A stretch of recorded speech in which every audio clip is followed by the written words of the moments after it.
Après la cour impériale de Niki, la délégation du parti politique Union progressiste Le Renouveau s'est rendue au palais royal de la cité d'Ekobourou.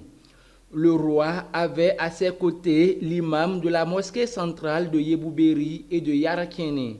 Là aussi, le message du président du parti UPR est le même que celui de Niki. L'Union progressiste Le Renouveau ne travaille pas pour avoir au moins 20% des suffrages. L'Union progressiste Le Renouveau ne représentera aucune région à l'Assemblée nationale. Nous ne serons pas à l'Assemblée nationale. Cela veut dire que nous devons tout faire pour comprendre les problèmes de Sogia, pour comprendre les problèmes des agriculteurs, pour comprendre les problèmes des artisans, pour comprendre les problèmes des paysans, pour comprendre les problèmes des enseignants dans chaque région, pour avoir la chance de vous représenter à l'Assemblée nationale. Et vous représentant à l'Assemblée nationale, nous ne pouvons que prendre en compte ces réalités parce que lors des échéances à venir, nous allons revenir vous voir. La loi qui vient d'être votée, c'est cette loi qui inclut les peuples, qui inclut les problèmes des peuples.